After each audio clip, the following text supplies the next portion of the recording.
anda boleh bagi enjin senyap balik? Sebab customer ada feedback, dia kata satu customer pakai Toyota Camry, dia main engine ada bunyi kasar sikit.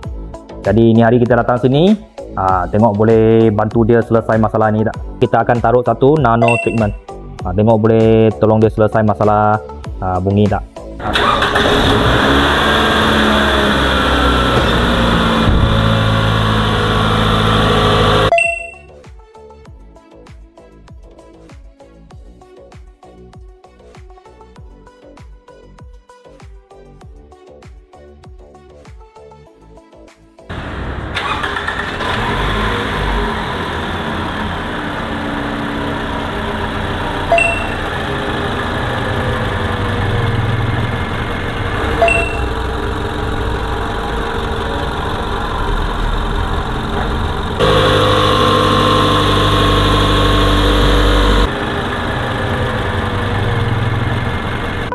Kalau enjin anda ada masalah, bunyi kasar, lembab atau terpikat, anda bolehlah cuba GT Nano Treatment. Boleh selesai masalah anda.